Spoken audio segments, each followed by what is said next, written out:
To the channel your UPSC notes. सबसे पहले तो आप लोग बता दो how are you all. Comment section में प्लीज़ कमेंट करके बताइए how are you all. If you good, not good, if not good, why not good. I'll try to help you out if you're not good then. So I hope you all are doing great. So welcome to the channel, and as you all know, I share with you all my own notes so that on this channel, so that you get an idea as to how you can make short notes on different subjects जो कि both prelims and mains examination में आपको help करेगा। अगर आप मेरे notes से guidance लेकर अपने नोट्स बनाते हैं तो इसे लास्ट मोमेंट पे रिवाइज एंड मेमोराइज करना आपके लिए बहुत ही आसान हो जाएगा। ऑल्सो अगर आपको किसी स्पेसिफिक टॉपिक्स पर नोट चाहिए या किसी पर्टिकुलर टॉपिक पे नोट समझ नहीं आ रहा है कैसे बनाना है, तो आप कमेंट सेक्शन में कमेंट करके बताइए, मैं उस टॉपिक पे नोट्स आपको शेयर कर दूँगी। सो आज का टॉपिक है राइट टू इक्वालिटी। आज जो मैं नोट्स आप लोगों के साथ शेयर कर रही हूँ that is about right to equality, that is fundamental rights। Basically मैं fundamental rights पे एक और मैंने नोट शेयर किया हुआ जिसमें मैंने वेरी शॉर्ट नोट आपको शेयर किया हुआ है। एक वीडियो बनाया था जिसमें फंडामेंटल राइट्स सारे कवर किए हैं एंड मैंने features of the fundamental rights also cover किए हैं। तो उसमें बहुत ही शॉर्ट मैंने 1 लाइन में पूरा फंडामेंटल लाइन 1 पॉइंट करके 6 फंडामेंटल राइट्स पूरे लिख दिए हैं। बट इस वीडियो में मैं आपको थोड़ा सा डिटेल बता रही हूँ सो दैट आपको याद भी रह जाए, जब आप लिखें तो कैसे लिखना है आप भूलें नहीं, लास्ट मोमेंट पे आप क्विकली रिवाइज कर सकते हैं। So let's start the fundamental rights with first fundamental right, that is right to equality. अब लास्ट वीडियो में मैंने बताया था right to equality is from article 14 to article 18। तो 5 राइट्स हैं, हमें 5 फंडामेंटल राइट्स मिले हैं under right to equality. What are they? First fundamental right is equality before law and equal protection of law. Guys I am sorry for the handwriting. अगर आप लोगों को लग रहा है कि ये क्या गंदा सा हैंड राइटिंग लिख दिया है, एक्चुअली मैंने अपनी अंडरस्टैंडिंग के लिए लिखा था। I never knew that one day I will have to share with you all, but मुझे लग रहा है कि बहुत सारे लोगों को मैं के कमेंट्स में पढ़ती रहती हूँ कि उनको नोट्स बनाना समझ नहीं आ रहा है, कैसे बनाएं, you know the children are worried. So इसलिए मैं शेयर कर रही हूँ। So please bear with the handwriting that is there. So the first fundamental right under right to equality is equality before law and equal protection of law। देखिए आप ये सब नहीं लिखना है। अगर आपको बहुत ज़्यादा क्विक, अगर आपने अच्छे से बुक पढ़ा है तो ये सब नहीं लिखेंगे। आपको ईजिली सिर्फ ये equality before law and equal protection of law, prohibition of discrimination on the grounds, only on the grounds of RRCSP, that is race, religion, caste, sex and place of birth। And then you can write equality of opportunity in public employment, ये भी आपको right है। And then we have 4th and 5th। I will take you through 4th and 5th, like abolition of untouchability and abolition of title। This is also this also comes under right to equality. Right to equal तो तभी होंगे ना अगर कोई sir अपने नाम के सामने लिख रहा है, तो फिर आप तो इक्वल कैसे हो गए? That person becomes better than you, है ना। जैसे किसी को पद्मश्री मिल जाता है तो Padmashri this is not allowed in India. Because क्यों अलाउड नहीं है? ये सब चीज़ें हमें लिंक करनी पड़ेंगी, क्योंकि right of equality, right to equality है, इसीलिए हमें अपने नाम के आगे टाइटल्स भी लगाने का अलाउड नहीं है। So that everybody is equal, all citizens of this country are equal. But मैंने क्या अपना नोट्स जो बनाया है, मैंने राइट टू इक्वालिटी जैसे इन सब के नीचे ही मैंने थोड़ा सा एक्सप्लेनेशन भी लिख लिया है। You know as you can see exceptions भी लिख लिया है और एक्सप्लेनेशन भी लिख लिया है, जिससे हमें बाद में जब हम रिवाइज़ करें तो हमें कहीं और इसको पढ़ने की ज़रूरत ना पड़े और हमें एक बार में समझ में आ जाए क्या है, माइंड से निकल जाता है चीज़ें, तो एक बार में समझ में आ जाए। तो first right which is Article 14. Article 14 is equality before law and equal protection of law. So ये क्या है, इसका मतलब क्या होता है, ये मैंने थोड़ा सा लिख लिया. आप भी इस तरह से लिख के एक्सप्लेन कर सकते हैं, इसको और शॉर्ट कर सकते हैं या दूसरे तरीके से आप लिख सकते हैं. तो इसका मतलब ये होता है absence of any privileges in favour of any person. Equal, कानून के सामने हर इंसान बराबर है, किसी को प्रिविलेज एक्स्ट्रा नहीं है. चाहे अगर वो सलमान खान क्राइम कर रहा है तो उसको भी जेल जाना है, उसके लिए भी सेम कानून है. ऐसा नहीं है कि for some people the law is different, कोई अलग से आया. नो, सेम रिगरस प्रोसेस के थ्रू सभी को जाना है. So absence of any privileges, that is equality before law and equal protection of law in favor of any person. Then equality of treatment under equal circumstances, both in privileges conferred and liabilities imposed. इसका क्या मतलब है, equality of treatment under equal circumstances, किस चीज़ में, जो उनको privileges देते हैं and liability impose करते हैं. इसका मतलब ये हुआ कि अगर किसी ने दो बंदे हैं मर्डर किया है, सेम काइंड ऑफ मर्डर किया है, सेम काइंड ऑफ, मतलब the intensity of the crime is same, everything is same, then दोनों को सेम ट्रीट किया जाएगा. उसका वो किस फैमिली से आता है, कितने पैसे हैं, क्या बैकग्राउंड है, कितना पढ़ा लिखा है, कुछ नहीं देखा जाता है. तो अंडर इक्वल सर्कमस्टांसेस में दे आर ट्रीटेड इक्वली. इसका मतलब इक्वल, आर्टिकल 14 का मतलब यही है, equality before law and equal protection of law. But ये तो हमने तो बोल दिया सारे सिटीजन्स बराबर हैं, लेकिन सम एक्सेप्शंस भी हैं, हम उनको इक्वल ट्रीट नहीं करते. Some people are given privileges. Who are they? Who are those special people? So they are the president, governor, houses of parliament and state legislature. Application of article 31C, जहाँ आएगा वहाँ equality नहीं देखी जाती. जो ambassadors होते हैं, diplomats जो आते हैं इंडिया में, यूनाइटेड नेशंस ऑर्गेनाइजेशन और उसकी एजेंसीज जो हैं, तो इन सबको स्पेशल प्रिविलेजेस हम देते हैं. लाइक अगर कोई फॉरेन एम्बेसडर है तो हम उसको ऐसे जाके, उसने कुछ क्राइम किया, we can not just go and arrest out of blue, there is a procedure, right. तो इसी तरह से प्रेसिडेंट हैं, प्रेसिडेंट ने अगर प्रेसिडेंट की तरफ से कुछ क्राइम हुआ है, we cannot arrest the president till he is sitting in the office, and the same goes with the governor. So same goes with the members of parliament and MLAs. बिना parliament की consent के, उसकी knowledge को बिना parliament को inform किए, you can not arrest them. So there are exception. ऐसा क्यों एक्सेप्शन किया? अब हमें लगेगा क्या यार, ये नेता मंत्री ये तो क्या बहुत बड़े वो हो गए, इनको बराबरी का हक नहीं. क्यों दिया गया है, वाई, उसकी रीज़न भी हमें थोड़ा सा यहाँ पे समझ लेते हैं. Because they are holding important position in the country, right. And वो एक बहुत इम्पॉर्टेंट रिस्पॉन्सिबिलिटी अपना अदा कर रहे हैं उस रोल से. उनके न रहने से हमारे देश का जो फंक्शनिंग है उस पर हिंड्रेंस आएगा, स्मूथ फंक्शनिंग में अचानक से. तो आप ऐसे कैसे अचानक से अरेस्ट कर लोगे, उनको नोटिस दोगे, राइट, नोटिस दोगे. उनके लिए अलग से प्रोसीजर, प्रोटोकॉल बनाए गए हैं कि उस प्रोटोकॉल को फॉलो करके ही हम उनको अरेस्ट कर सकते हैं. वरना तो अगर कोई इंपॉर्टेंट चीज़ है ऐसे तो कुछ भी क्राइम एलिगेशंस ही हो गया, प्रूफ तो बाद में होगा कोर्ट में ना, एलिगेशंस ही हो गया, रॉन्ग एलिगेशंस हो गया, आपने तो अरेस्ट कर लिया, उनको सफाई का भी मौका नहीं दिया, उनको टाइम नहीं दिया, and then the business of your nation has stopped. So that is why they are being given exceptions. Then the Article 15. What is Article 15? Fundamental right. Article 15. Article 15 क्या है? Prohibition of discrimination only on the grounds of RRCSP.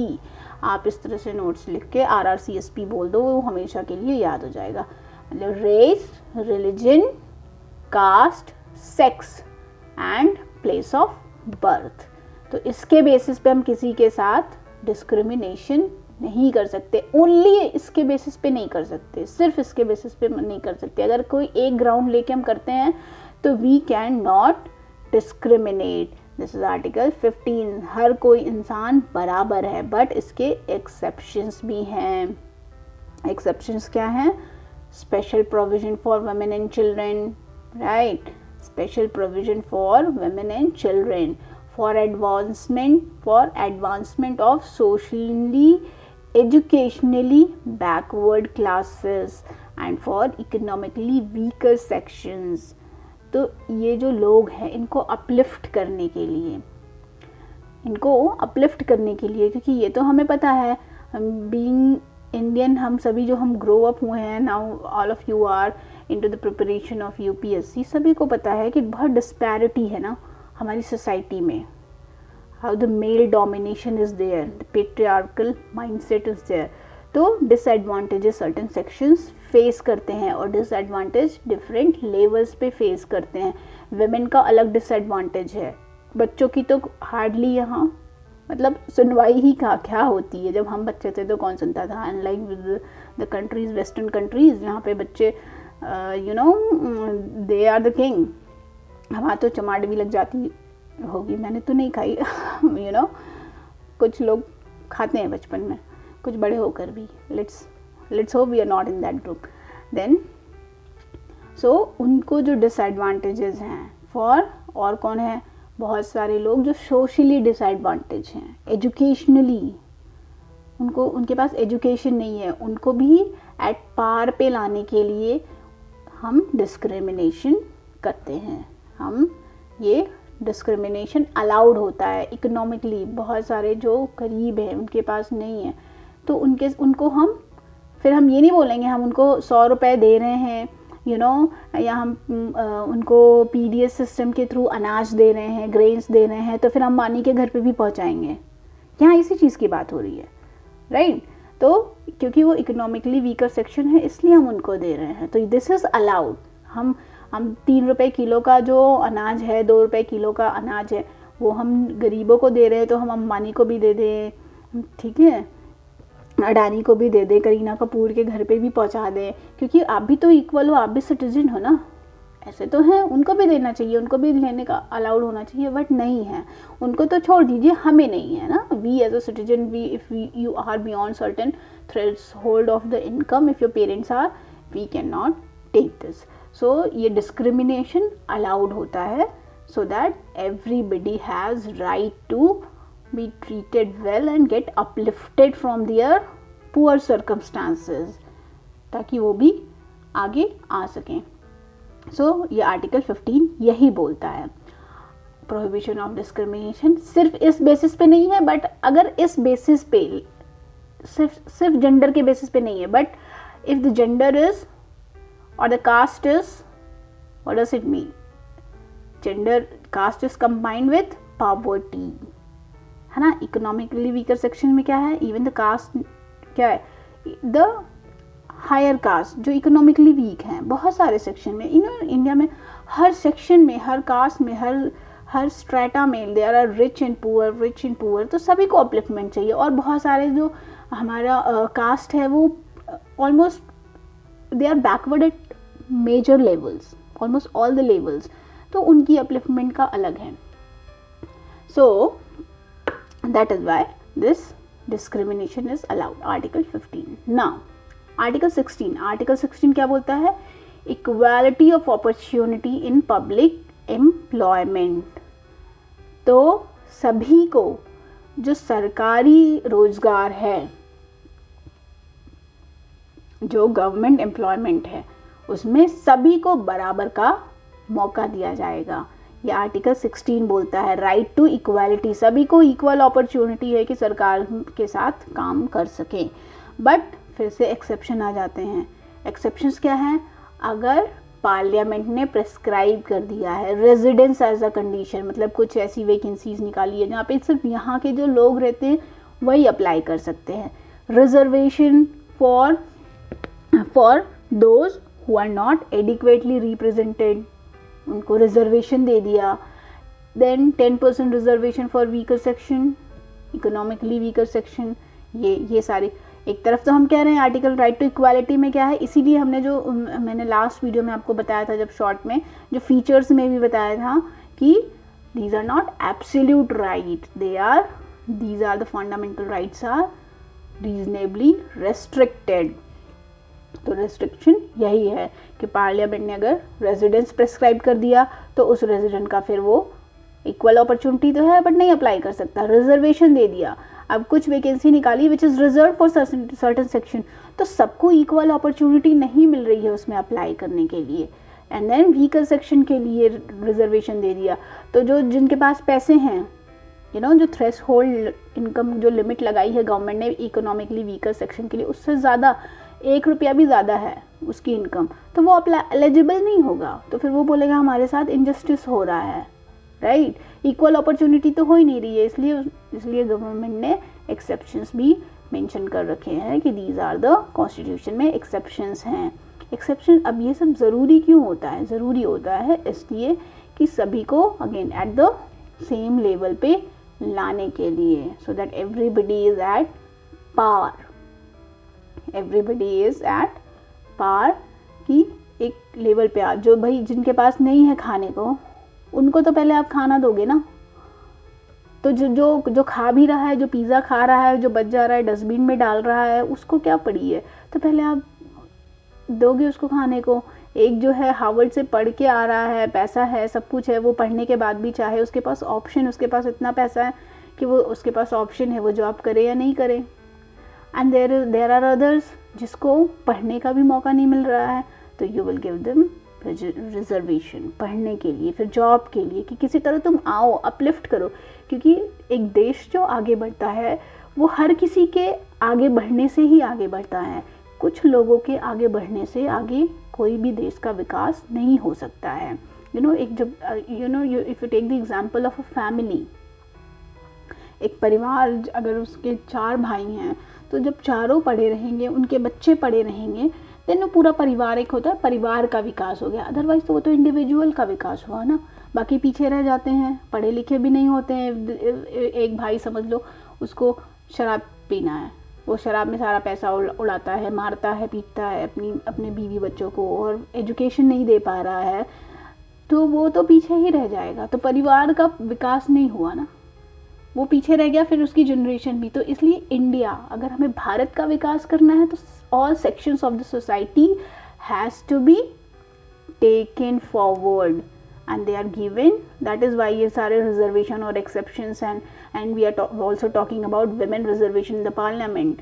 तो लोग आगे बढ़ें, पूरा देश आगे बढ़े, ना कि कुछ लोग. ऐसा नहीं है कि ठीक है इंडिया में क्या है, रिचेस्ट जब लिस्ट आती है तो बहुत सारे लोगों का, कुछ लोगों का नाम आता है, दे आर द रिचेस्ट. अब अंबानी तो रिचेस्ट हैं, इंडिया से है, तो क्या उनका पैसा हमें मिल रहा है क्या? नो ना, we not getting his money. हमें तो अपना जो काम करेंगे अलग से वो ही मिलेगा. तो it is the wealth is not being distributed. तो एक लोगों के पास सब कुछ होने से अगर ऐसा होता तो इंडिया के कुछ रिचेस्ट लोग को ही देखते और फिर दुनिया बोलती कि India is a rich country. No, they don't say that. India is a developing country. It still has significant number of poor people. क्यों? क्योंकि सबका विकास अभी नहीं हुआ है. That is very important. That is why we have reservation. Now article 17 under right to equality. Article 17 क्या बोलता है? abolition of untouchability. Abolition of untouchability is under Article 17. It does not cover social boycott of few individuals. कुछ लोगों का अगर social boycott होता है उसको ये कवर नहीं करता. अनटचेबिलिटी में वो कवर करता है कि हम किसी कास्ट के बेसिस पर किसी के साथ छुआछूत का नहीं रखें, कि वो यहाँ से पानी नहीं ले सकता, इस कुएं का पानी नहीं पी सकता, इस रास्ते पे नहीं चल सकता, इस मंदिर में पूजा नहीं कर सकता. This practice of untouchability is not allowed by the constitution itself. And then article 18 is abolition of titles. So state prohibited first point क्या है? State is prohibited from conferring what? Any title to any individual. Then it also prohibits citizen from accepting from foreign state, तो हम foreign state से भी हम title नहीं ले सकते हैं. And then foreigners holding office of profit under state can't accept without president consent. अब कोई फॉरेन इंडिविजुअल है जो हमारे लिए काम कर रहा है, गवर्नमेंट में वर्क कर रहा है, तो वो भी बिना प्रेसिडेंट की कंसेंट के कोई टाइटल नहीं ले सकते. What does that mean? It means कि सब इक्वल हैं, राइट टू इक्वालिटी है, everybody needs to be equal. So that is the reason कि अनटचेबिलिटी अलाउड नहीं है. भाई क्यों अनटचेबिलिटी क्यों नहीं है? क्योंकि सब बराबर हैं, सब कहीं भी चल सकते हैं, कहीं भी खा सकते हैं, कुछ भी कहीं भी जा सकते हैं. ये हमारे संविधान में लिखा गया. So this I have covered. ये मैंने राइट टू इक्वालिटी का नोट्स जो बनाया था वो आपके साथ शेयर कर रही हूँ. इस तरह से आप भी नोट्स बना सकते हैं, छोटी छोटी चीज़ें, पॉइंट्स, इसको आप और शॉर्ट करके भी लिख सकते हैं. अब देखिए यहाँ आर्टिकल भी लिख दिया और आर्टिकल में क्या है वो भी लिख दिया, और उसके अंदर छोटी सी जो निटी ग्रिटीज़ हैं वो भी यहीं पे मेंशन कर दी है. That it covers that as well.